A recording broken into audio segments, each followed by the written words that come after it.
Some people follow the brief. Others follow the insight, but a rare few, they follow the tangent, the path that leads to better questions, braver ideas, and stories worth remembering. Welcome to Creative Tangent, a podcast by The Booth.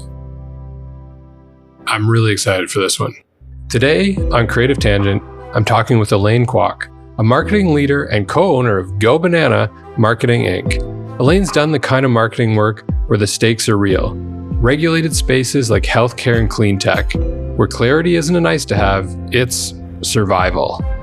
And what I really appreciate about Elaine is she's not precious about marketing. She treats it like an operating system, one part psychology, part creative craft, part data, and she's really good at keeping those in balance.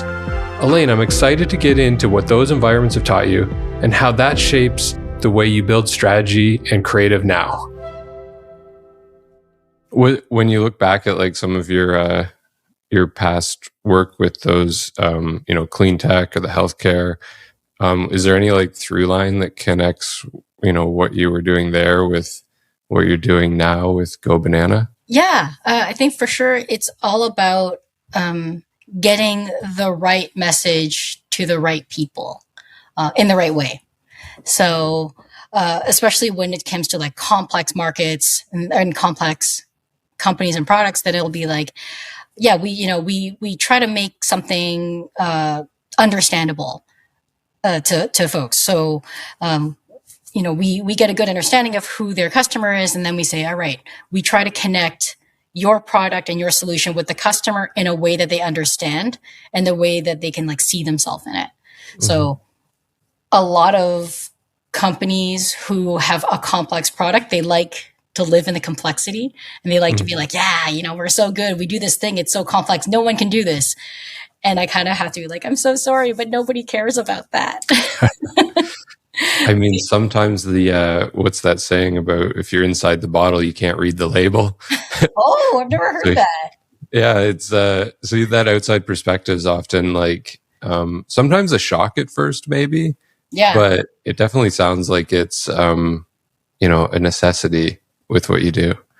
Yeah, especially like if it's a tech company and they spent years and years and years on refining this thing and they're so into it and they're just like, this is so good. This is so good. Everyone's going to love it. And then when they go out there and they start talking and it's all, algorithms and technology and APIs. And it's like, oh no, you have to talk to the person about like, what is their job like and how is this going to help? Mm-hmm. Yeah, it sounds like there's like a level of translation that you do. Yeah. Yeah. That's the main part. It's taking the work that, an engineering person, an engineer or a technologist or a pharmacist. We're working with a health care company now, this amazing technology that they've created and translating it to the regular person to say, okay, well, how does this affect, or if it's B2B, the worker, and being like, okay, well, how does this affect you? How does this make your life better? Mm-hmm. What's that process like for you? So it's really about understanding the product, and then understanding the client. So their client, and saying like, okay, so we do kind of a deep dive on them. Like we'll do a little bit of digging. I'll go, on Reddit or something and see like, okay, let's look for their forums and how are they living with this problem? How are they talking about this problem? How are they seeking advice from each other? What words are they using? How do they approach it? We try to get interviews if we can with their clients or with prospects, and just say like, okay, yeah, like tell me what's going on with you. Like how would this help you? Or how has this helped you? And really, as much as we can, use their wording and take everything from their side of it. Because it's really like, for our clients, they're the helper, like they're the solutions provider. They're not the main character. And that's that thing which like, you can't treat them as a main character because no one thinks of themselves as a side character.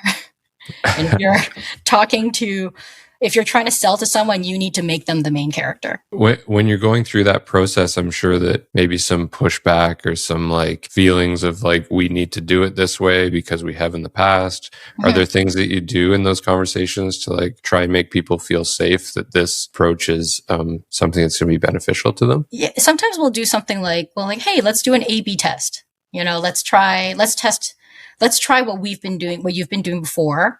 And then let's try our thing and we'll look at the data. We'll see what works. And sometimes I'll just say like, look, I won't be rude about it, but it's kind of like, no, you did hire us and this thing that you were saying wasn't quite working. So why don't we try this and see how it works? And also try to like bring a little empathy into it and say like, hey, we've done some research on your target market and this is how they're looking at it. This is all they care about. So, and I think people understand that. Like people understand persuasion. They understand this. Like if you're talking to someone, you understand that if you want to persuade someone something, you need to talk to them in a certain way. So yeah, and that whole thing where it's like if someone's talking to me, it's because something hasn't been working.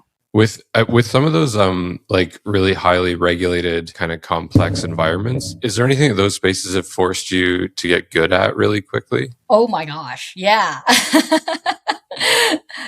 For example, when I was working at Peak Power and their clean energy company, I had to learn about electricity, how it works, how electricity markets work, just to be able to explain the technology, because you still need to explain it.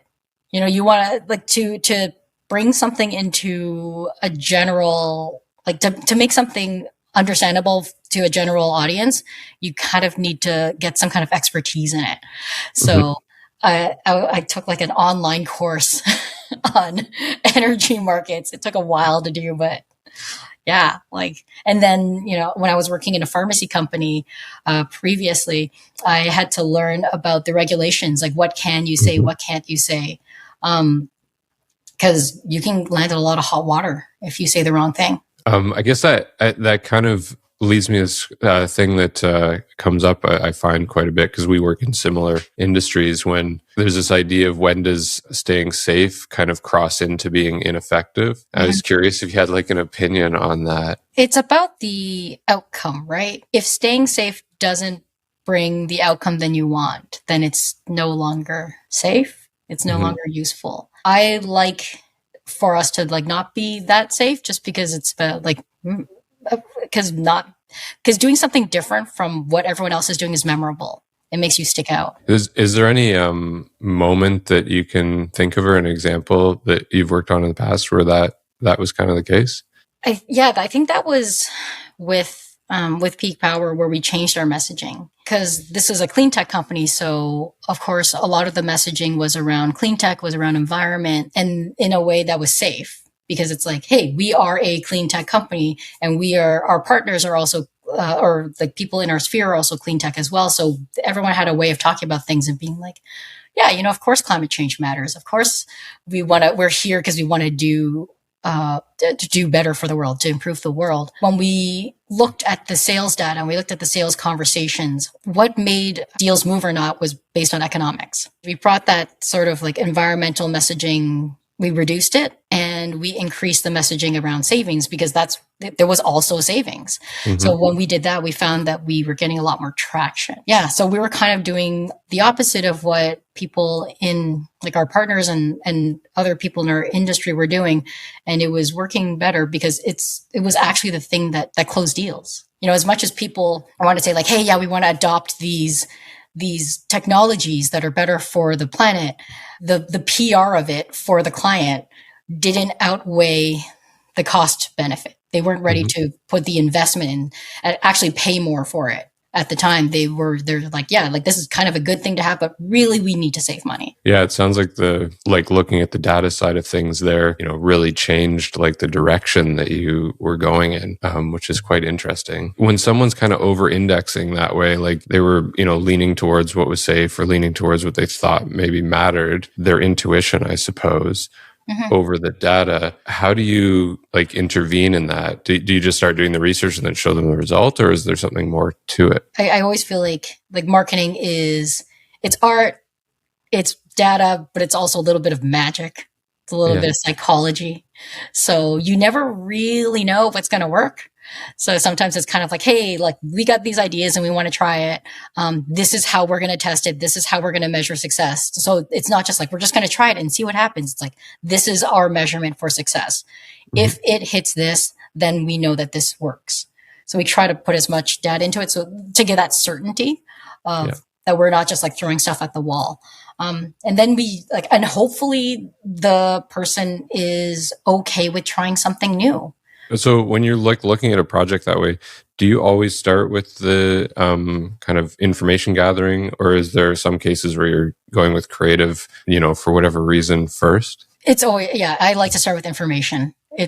I want to get as much information. Like we want to have as much information that we can, because then it's informed. We can't really go on vibes. I mean, we could, but then you can't measure that either, right? So for us, it's really about getting as much information as we can, talking to as many people as we can, and then having informed choices. And the creative is informed by that too, right? So if we find that, your target market is actually this demographic, and this demographic tends to like this type of visuals, then now we know that this type of visual is going to be more effective. Yeah, there's like a real solid foundation you can build everything on, which I would imagine then really helps with communicating that idea internally, because you've got something that actually backs it up. Exactly. Everything is a choice. Everything, like all the choices we make have a reason behind it. I mean, there's like the gut that's kind of developed from years of experience, but we're not just like, this will look pretty, so let's do it. We don't do that. It's not effective. Totally agree. When you're in an organization, you have such a wide ability or skill set like you do. I'm curious if there's some connection between how you kind of operate within a business as like an employee or as your role, and does that translate into like what you've been doing with Go Banana? Yeah, for sure. I mean, it's the reason why I have such a wide set of skills is because I have this kind of like entrepreneurial thing. I just like, if I see a problem, I want to solve it, and I want to learn how to solve it. It's that whole thing where it's just like, writing, I can do that. I'm a pretty good writer. Let's do some research about this. Let's do some testing. Or mostly worked in a lot of small companies where budget constraints are real things. So it's like, okay, Elaine, we got to make all these videos for our end of year party or whatever. Can you do this? I'm like, I guess I have to. I guess you're probably looking at it going like, I have this budget and like I need to use it for the year, and how am I best going to allocate everything? And not every time, you're probably looking at it going, not every time I should hire an outside person to come and help me. Maybe I can, do this myself, or somebody on our team can help with it. So has there been anything like that you've taken from the experience of like working in a company and now owning your own business? For sure. I think I have a lot better idea of my limitations. It was very much like, okay, this is something that I can do a good enough job of, and this is something that I absolutely need to get outside help. So in the business, we realized really early on, we're like, okay, we need to hire an accountant. We're both pretty good with numbers, but not like this. Like, this is a skill set we absolutely do not have. So it's like right away we hired an accountant, and it's made our life so much easier. Was there anything that was like harder than you expected about business ownership or starting a business? I think it's like the time management part is difficult. It's the stuff that I didn't realize takes so much time out of your day. And also, like my brain hurts at the end of the day, When I was an individual contributor, even when I was running a marketing department, it still wasn't my business. It's like, if things go wrong, like that's not great. If it doesn't help the business, like it's awful, but it's not, didn't have the same level of worry that I have. And the same idea of like, oh my God, this really falls on the two of us. And that's it. There's no safety net. But on the other hand, I also have a lot of faith in like my partner Fabio and me. Like I have a lot of, so like on one hand, we're like, oh gosh, we have these revenue goals. Okay, how are we going to hit this Q1 revenue goal? in a big company, I'd be like, oh no, okay, we got to rely on this other department to do this other thing, and this needs to happen. But for us, I was like, oh shoot, like this goal is huge and it's going to be tough. But at the same time, I'm like, I have faith in us. We're good at this stuff. You know, we know what we're doing. And yeah, like we made the plan. We believe in the plan and we're going to do it. Yeah, it's an interesting shift. Like, I guess I know that it's kind of cliche, but like, you know, those ideas of like a definition of what success is. Like when you're at a company working as on the marketing team, you have, I'm sure, KPIs and, you know, other metrics. And then when you have your own business, it's like, there can be almost everything matters equally because you're just in charge of everything. But I'm just wondering if like, has your definition of what success looks like shifted from when you were working on a team versus when you are the team? It has. I'm much more involved in the sales process, like in the actual like revenue process of the company. I'm deeply, deeply involved in that. But the other thing that is a success metric for us is kind of like our mental health. Right. And unfortunately, that wasn't something that I thought about as much when I was just working in a company. And probably because I didn't have as much control. Whereas now, like one of our values at Go Banana is to have a sustainable company. Is that we're not running ourselves into the ground all the time. And that is something that we hold very near and dear, and we do it, and it's actually helping with the success because no one's doing a crap job because they're burnt out and tired that someone else has to fix. It's definitely a marathon, so not a sprint there. So that's really important to like pay attention to, I think.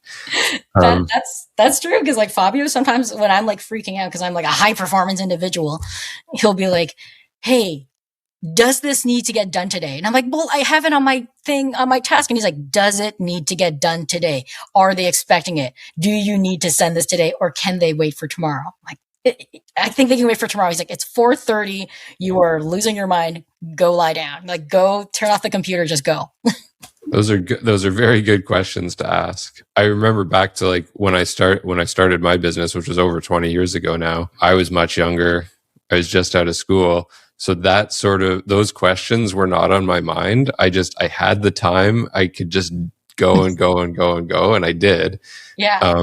But it's, over time, you realize like that's just not sustainable. And I had other wiser people than me telling me that at the time, but I was like, oh yeah, whatever. You don't know what you're talking about. Like, oh, no, they did. Yeah. My parents used to say they're like, don't work so hard. You know, like, but you were the people who pushed me. What are you talking about? Yeah. Well, I think sometimes when people give the advice, it sort of feels like it's always coming from a good place, but like the phrasing of it is always, like you said, don't work too hard. But I think really what it is like maybe drawing some boundaries around when you were working hard.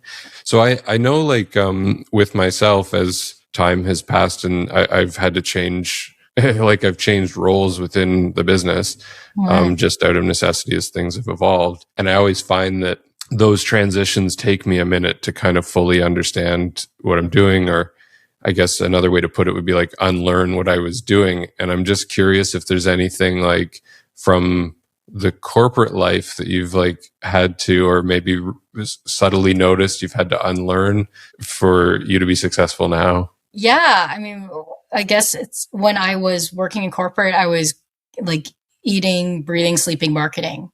And it's a weird thing to think that like, so the actual job of marketing is not my number one priority anymore. It's my number two priority because number one is running the business. And I'm sure that that's going to continue going. Like as we get bigger, we're probably going to start hiring people.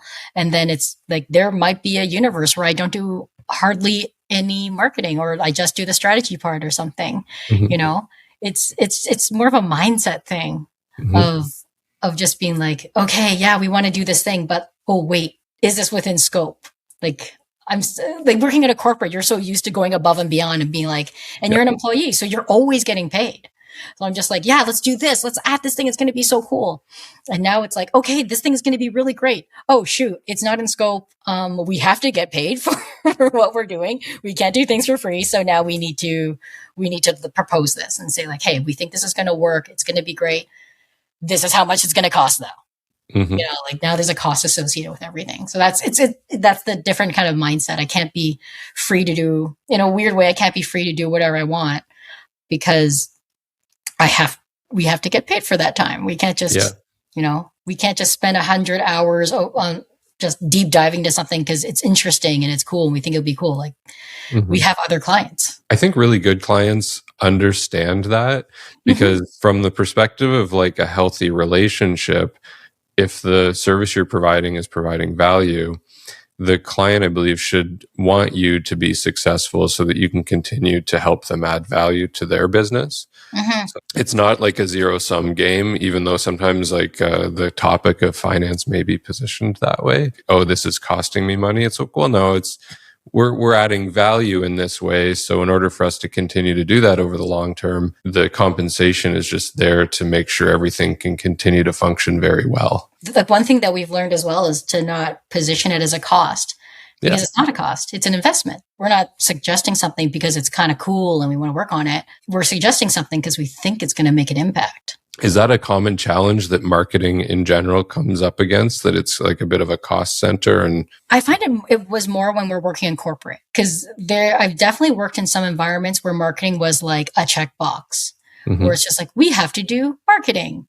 And then you go and say, hey, all right. So, I've worked in places where marketing was just a department. It was a cost center and we never had to deliver metrics, which is insane. That we never had to say this worked or this didn't. Like, I don't even know how to take metrics at that. Like, we did not do metrics in this a place that I worked at. Whereas if someone's talking to us, it's because they're ready to invest. So that's the one thing. Like they already have the idea that, okay, we need marketing to solve this problem. So there's already that aspect of it. And we are not inexpensive. Like we're not a freelancer. We both have about 20 years of experience each. So we charge for that. Like our work is, we make sure we're compensated properly. So it's not cheap. It's an investment, but it is very much like, yeah, this is the cost, but this is the outcome. So it's very, very much about outcome. We always talk about outcome. And are you guys making sure that you measure everything now? Yeah. Well, and yeah, we have to measure everything. It's good for clients to see the work we're doing. I mean, it's important for them because like, why the hell are we doing it? Yeah. Or if there's no outcome, then there's no reason for us to do it. And for us, it's also like a fun little ego boost to be able to say like, oh, it's like, okay, this is where you're at. And then, a couple months later, we're like, ooh, this is where we're at now. Look what we've done. Oh, nice. You're onto something there, gamified marketing or something. Yeah. Yeah, totally. It's fun. We get some of the programs that we have, they kind of send us like, oh, your search ranking went up 1 point here. And I'm like, ooh, this is great. I guess I'm wondering, what are you curious about right now in your work or the industry? I mean, I've always been curious about messaging. Like I found messaging really fun. Like writing, I've always been really, really curious about writing and like the challenge that I really enjoy is taking complex things and making it simple and making it impactful. I suppose I'm also curious about AI because I have to be, if we have to use it, how to keep it ethical. How to make sure that we're not kind of, and this is like a very like Luddite sort of thing, but it's like, how are we making sure that this technology is helping us and not just like replacing a bunch of people and making things worse? So I'm curious to see and to hopefully cultivate that ethical idea in other people, because I worry about, we've gone to this like this part where it's like, it seems to me that a lot of companies want to get rid of as many people as they possibly can, like cut costs as much as they possibly can. And they will sacrifice everything for that. They'll sacrifice quality. They'll sacrifice what is essentially going to be the world. Because if no one works and no one makes money, then no one's going to buy your product. Like it's kind of short-sighted. I'm curious about the backlash of that. Because I think, economics are not good right now. A lot of people are struggling. And I'm very curious to see when that's going to break. When are people as a whole just going to kind of like going to come back and be like, yeah, we're rejecting this. And when I was younger, I would look at like finished work in our industry, or I'd be looking through communication arts or something and be like just drooling over all these amazing packaging design or just advertising in general. And I always used to have to remind myself that that image that you see, the result is the result of many, many people working for a long period of time, experts working for a long period of time to get to that, what looks like a very simple result.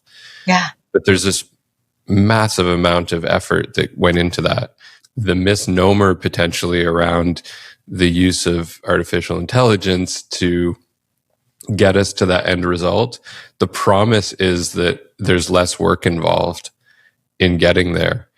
And I think maybe that's the truth, is like the story behind the story is that it's just a different path to get to the same place. Takes the same amount of work and potentially maybe has diminishing returns when you get there. I kind of compare, especially when it comes to writing, I compare AI to having an intern, Yeah. So you can tell an intern like, hey, all right, here's a blog post I need you to write. And here's the SEO parameters, like these are the keywords and whatever that you got to do. And they'll write it and it might fit the parameters. I mean, they might have done like what you asked them to do, but is it good? Like it might not be good. And you might have to be like, hey, you know what? Like, I don't think you got the tone quite right. Like, can you rewrite this? Hey, all right, cool. Like, this isn't the terminology that you use. So you need to put this in there. And like, in the end, this is why, like, especially if I was like really, really, really busy at a company and they'd be like, hey, do you want an intern? I'm like, that doesn't save me time. I need someone who knows what they're doing and I don't have to teach them how to do the job. And that's the problem with AI. It's like, I need to teach this thing to do the job. It does it. Like if it's something like going through a bunch, like parsing through a lot of data, fantastic. Like great.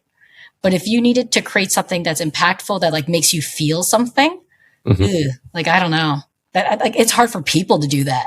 Yeah. Like, most people aren't good at it. So I don't trust people. I don't trust most people, the people who are training it to already, like people who are super good at it probably aren't spending all their time training AI models. They're just making art. I'm just wondering if you've ever noticed, like, when you're developing like a campaign or an idea or something like that, if there's some possibly moments where you run into like a wall or some tension where you're like, maybe we shouldn't hurry to solve or resolve the problem. Maybe we can let this one like kind of see what happens with it. Like, is there any moments where things like that have kind of come up? Yeah. I mean, there's always room for an unknown. There's that psychology aspect of it. Right. Oh man. I read this book.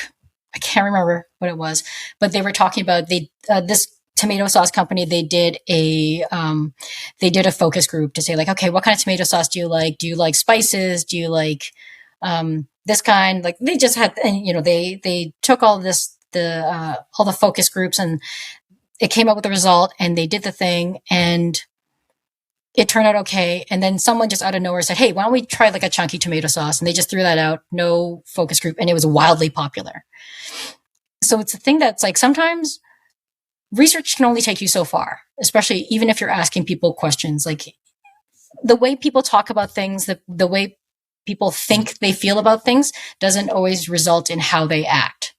So we always leave a little room for uncertainty, for the unknown, to say, okay, cool. Like according to all our research, this is going to work, but let's see if it actually does. So sometimes they'll be like, I don't know about this. Let's just leave this for a bit and then we'll just see what the data tells us. Let's see what people's behavior actually tells us. Yeah, I think that's an interesting approach. I sometimes like to call that like a hypothesis versus just like, we believe this is absolutely going to happen. It's like, well, let's kind of say this is what we think might happen. And these are the ways we can validate that. Yeah. I mean, people surprise us all the time. I'm like, who only makes decisions based on on what's good for you, Yeah. I would have like 10 bags of chips in my house if I only made good, healthy decisions. Well, if you only eat one chip a day, you'll be fine. If only that were possible. Yeah, I know. My trick is like I just hide them. If they're not in plain sight, I don't touch them. Oh, Yeah. that's a good idea. We'll wrap up with a quick tangent. So what's been lighting up lately, or something that's got you curious or that you care about right now? It can be big or small. So the thing that has me curious right now is the idea of community and the importance of community. It's of like what we owe to each other as people, what we're willing to do for each other and accept, I guess, in a weird way. I feel like growing up in Canada, we're a very individual sort of place where everyone kind of takes care of themselves or they take care of their family unit, and that's kind of it. I'm Chinese, and we have a very more collectivist culture where we take care of each other across generations. We have, family friends who are in family. And I think that growing up, I was kind of like, I don't know, like that's like, I'm Canadian. I don't know. That's not really me. And now I'm kind of finding my way back into that. So like and especially kind of, the world's a little on fire right now. Mm-hmm. And just being like, okay, what we have is community. So for me, it's really about, I'm curious about like how to build community, how to foster community, how to find like-minded people who are going to help each other out as the capitalist experiment might be failing us right now. Is there anything you've been doing to like kind of build that community around yourself? Yeah, for sure. In the past year, I've connected with a group of queer women of color. We've got like a insane WhatsApp group that is all about like, hey, let's hang out together. Or someone might be like, hey, I'm like recovering from surgery. Can anyone drive me to a doctor's appointment? And yeah, it's like run by an amazing person named Karen. She is like an incredible person for just like getting people together. They actually formed a subgroup that's all about like political activation and how to find our way together through this thing. Because it is BIPOC women, like it's very, very, it's very multicultural. So there's folks from India or South Africa who come with their own knowledge and their own experiences of what's gone on as they were growing up. So it's really cool. All right. And if anybody wants to get a hold of you, how do they do that?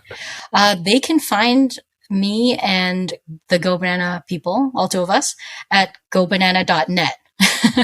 And what's the origin of the name? So there's two origins. One of it is that banana is a somewhat derogatory term for a Canadianized Chinese person. It's like yellow on the outside, white on the inside. I think like other cultures have it as well. But also I'm just like a gigantic Simpsons fan. And there was this one scene where the kids are rolling some fruit down a school bus and Ralph puts down a banana and he's like, go banana. So I like one of the best characters. Yes, really. I love that you ended with an animation. It's perfect. Yeah, go find it. It's on YouTube. Perfect. Okay, thanks so much, Elaine. Appreciate it. Thank you so much. This was great. Thanks for listening. If you're still here, you either loved it or you fell asleep with autoplay on. Either way, I'll take it. This show is produced by Cesar Barbosa with original music crafted by Sanctus Audio, mixing by Daruma Audio, and creative and episode support from Kian Nolan and Matt Martell, which is a lot of talent to keep me on track, and it only mostly works. If you enjoyed the conversation, follow the show and share it with someone who cares about marketing, craft, and story, and the messy reality of making great work. Until next time, keep following the tangent. I'm Garris Booth, and Creative Tangent is a podcast by The Booth, their strategic animation practice.